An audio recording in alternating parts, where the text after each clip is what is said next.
A very strange phenomenon that engineers who design bombers have to deal with is that the bombs might not fall away and could damage the plane that originally dropped them. Believe it or not, it's very common. Generally in the air, bombs are extremely unpredictable.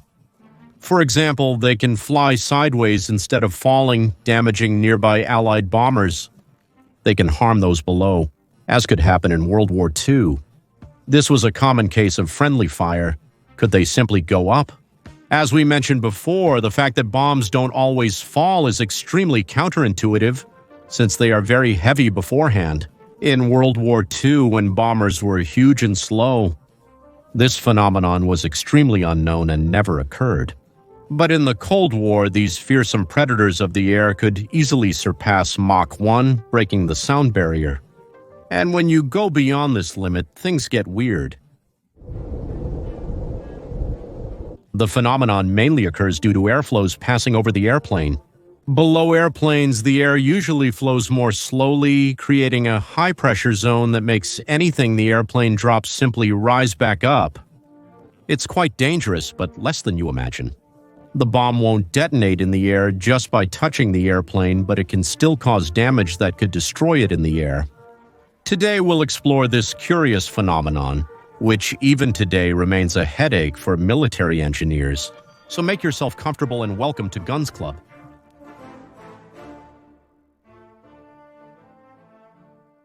As I said before, the process of dropping a bomb to the ground is not always enough for the bomb to simply fall.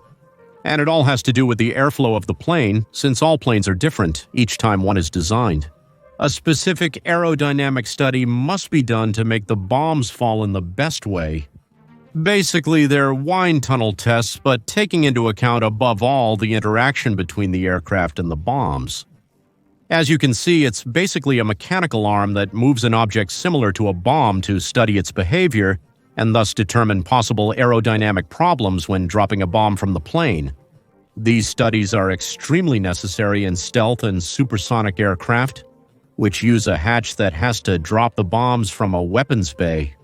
When they are dropped, they are suddenly hit by the airflow, so their behavior must be studied. You might think, why not just throw the bombs out forcefully instead of just dropping them? This way, the same force could overcome the airflow, which is certainly the case. The bombs are held by a rack, and when it receives the electric command, it releases the bomb with a certain amount of force. Throwing them out forcefully isn't beneficial either. Remember, the bomb must be released with great precision to hit the target.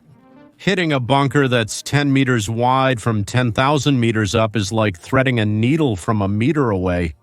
So the push is just enough to move the bomb out of the airplane's airflow. Also, throwing anything forcefully could make the bomb spin at unexpected angles. Air isn't always that predictable, especially at supersonic speeds. Before World War II, bombs were simply dropped with an accuracy of only about 2% from 6,000 feet. That's an average altitude for a bomber at that time, since where the defenses were tougher, they could fly much higher. The bombers dropped dozens and hundreds of these in groups to be able to destroy a single target. The collateral damage was significant due to factories often being situated in densely populated areas. Contrary to what you might think, this was very beneficial for the war effort. It created a refugee problem that the enemy had to deal with. While it may seem inhumane, that is the nature of war. In Vietnam, bomber accuracy remained poor. Vast jungle areas were devastated to target small soldier groups. The guidance of the bombs was still analog, at least at the beginning of the conflict. The Americans, for example, had spent years trying to destroy the Tan Hoa Bridge, which was a main logistical route for North Vietnam. If it fell, they would be left without a way to supply the South with vital logistics. The Air Force launched numerous attacks with up to 80 planes, yet none could significantly damage the bridge. Many planes didn't even return from these missions.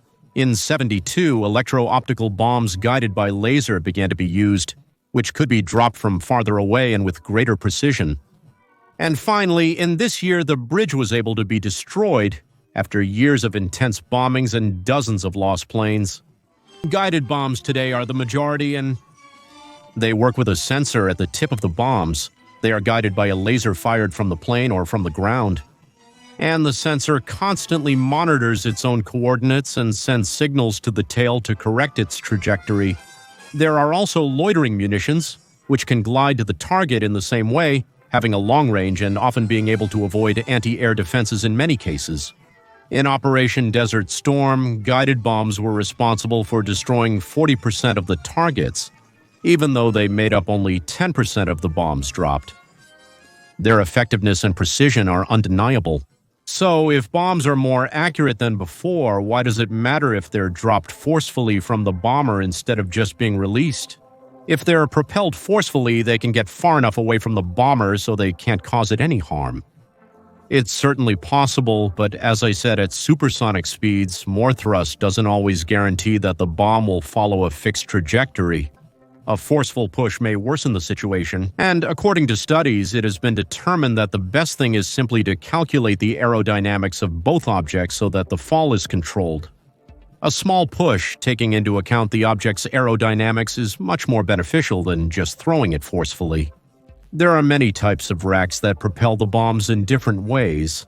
Some propel the bombs with simple pistons, and these are the most common. But others can use small explosions similar to rifle cartridges, which are electrically triggered. Let's remember that dropping bombs at supersonic speeds is a capability that not every aircraft has, considering that they can fly anywhere through high-pressure zones. This means it's not a good idea to do it the traditional way, just by simply dropping the bombs. Weapon bays solved this problem, but before them, an ingenious solution was to drop the bombs from the back of the aircraft so there was no risk of collision. The North American A-5 Vigilante was an example of this. It could launch a nuclear warhead from a bay between the engines, dropping it backwards instead of downwards so it had time to escape from the nuclear explosion. So, at first glance, we could say that this plane was giving its enemies the slip. Dropping bombs from the back is a technology that became obsolete with the introduction of bomb bays. However, they are still used today in precision-guided weapon systems launched from cargo planes, like the C-130 Hercules. Despite this, the undisputed king for dropping bombs at supersonic speeds is the bomb bay. It allows for stealth and, in addition, safety. Now, the next time you drop a 500-kilogram bomb from your plane and it falls exceptionally without returning, you can thank the engineers who designed your plane, since it was an exhausting job in aerospace engineering. If you like this video, you might be interested to know why, suddenly, the United States started painting their planes bright silver during World War II. Thanks for watching. Goodbye.